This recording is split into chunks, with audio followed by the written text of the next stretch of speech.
Hello students, आप लोग का रेनबो एजुकेशन इंग्लिश में एक बार फिर से बहुत बहुत स्वागत है। जैसे कि आप लोग थंबनेल में देखा और यहाँ भी देख रहे हैं, समास के बारे में है। तो सबसे पहले जानेंगे हम समास किसे कहते हैं। तो समास दो या दो से अधिक पदों के मेल से बने पद को समास कहते हैं।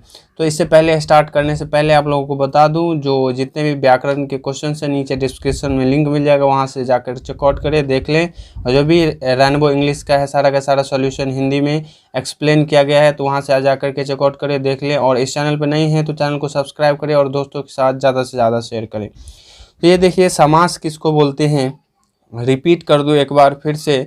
दो या दो से अधिक पदों के मेल से बने पद को क्या कहते हैं, समास कहते हैं। जिनकी विशेषता से कुछ आप ऐसे यूं पकड़ सकते हैं, समास में कई पदों का मेल होता है, सही बात है। कई पद मिलकर एक पद बनता है, ये भी बात सही है। यदि कई पदों के बीच विभक्ति चिन्ह लुप्त हो जाता है, ये भी सही है।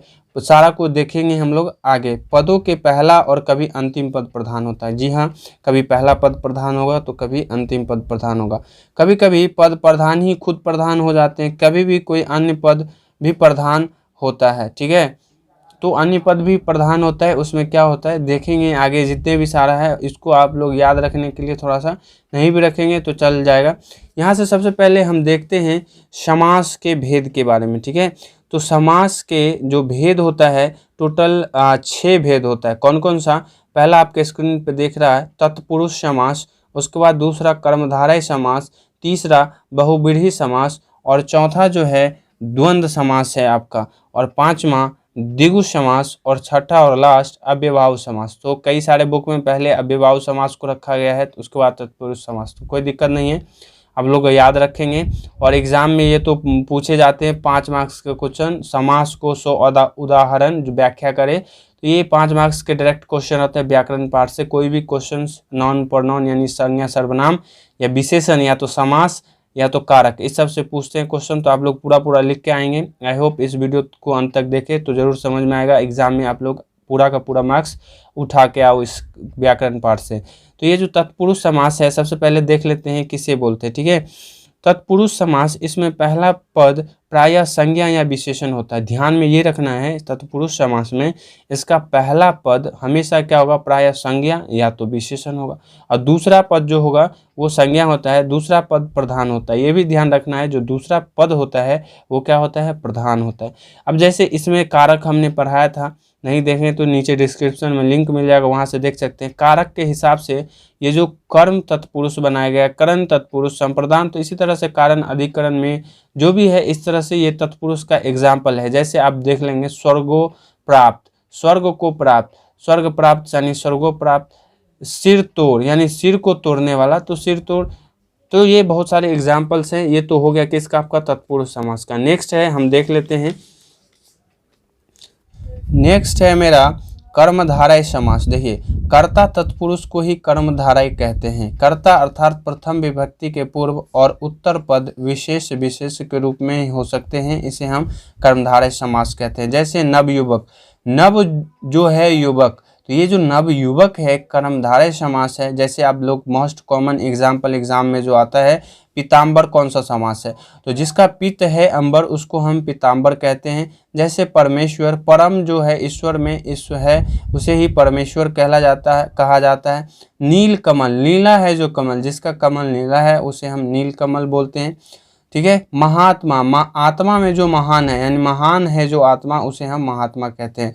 तो यानी इसका जो कर्ता होता है वही तत्पुरुष को ही कर्मधारय कहते हैं, और इसका जो विशेषण होता है वही विशेष्य होता है। कोई विशेषण जो है उसकी विशेषता है, जैसे पीताम्बर, और बहुत सारे एग्जाम्पल बताए हैं, नीलकमल और परमेश्वर। तो पीताम्बर का पीत जिसका क्या है, अंबर है, वही पीताम्बर कहलाता है, और नीलकमल जिसका नीला है कमल यानी अर्थात महादेव को बोला जाता है। तो इस तरह से आप देख सकते हैं। नेक्स्ट में जो है आपका बहुव्रीहि समास, इसमें कोई भी पद प्रधान नहीं होता है। याद रखना है, बहुव्रीहि समास में कोई भी पद प्रधान नहीं होता है। इसका समस्त पद किसी अन्य पद का विशेषण होता है। इसका जो समस्त पद यानी पूरा पद होता है वो अन्य पद का विशेषण होता है, अर्थात इस समस्त पद के से किसी अन्य का बोध होता है। जैसे आप देख लीजिए, चंद्रशेखर, चंद्र है शेखर यानी क्या हो जाएगा, जो चंद्र है शेखर यानी सिर पर उसके क्या है महादेव। चतुरानंद, चार हैं आनंद जिसके, जैसे ब्रह्मा। अब बिना पानी, तो बिना पानी, बिना है पानी जिसके क्या हो गया सरस्वती।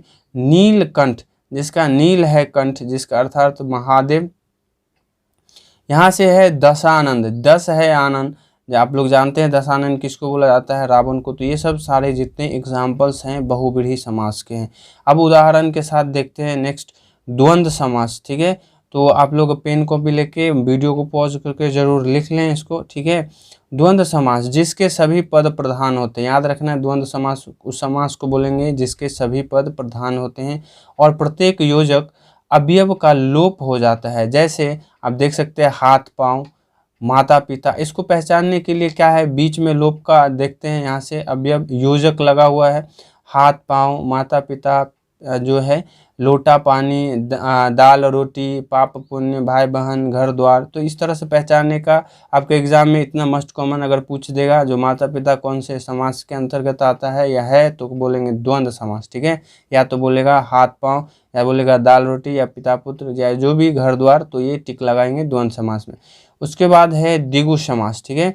तो जो द्विगु समास है यह तत्पुरुष के कर्मधारय भेद का ही समास है। जी हाँ, ये जो तत्पुरुष के कर्मधारय भेद का ही समास है, अर्थात तत्पुरुष का पूर्व पद जो है विशेष्य होता है, जबकि इसका पूर्व पद संख्यावाचक विशेषण होता है। नाम से ही क्लियर है द्विगु समास, यानी जो काउंटेबल होगा, गिनने वाला होगा, उसे हम द्विगु समास बोलेंगे। बहुत ही आसान है इसको भी, जो द्वंद्व समास को पहचानना, द्विगु समास को पहचानना। द्वंद्व में था जो लोप योजक लगा हुआ था, अब ये द्विगु में है क्या, तो जो गिनने वाला संख्यावाचक पद पहले होगा, यानी त्रिलोकी, ठीक है, तीनों लोकों का।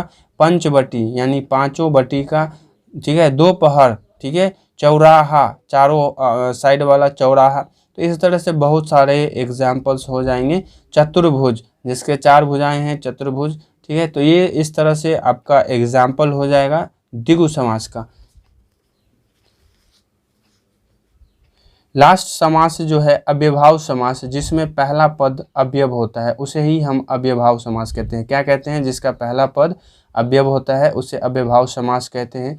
इसका समस्त पद क्रिया विशेषण अवयव होता है। जैसे प्रतिदिन यानी दिन दिन, प्रतिमास, प्रत्येक मास, यथासंभव, आज जन्म, बेकाम, यथाशक्ति, ये सब सारे के सारे एग्जाम्पल्स हैं अव्ययभाव समास के। आई होप आप लोगों को वीडियो पसंद आया होगा, आप कुछ समझ में आया होगा समास के बारे में।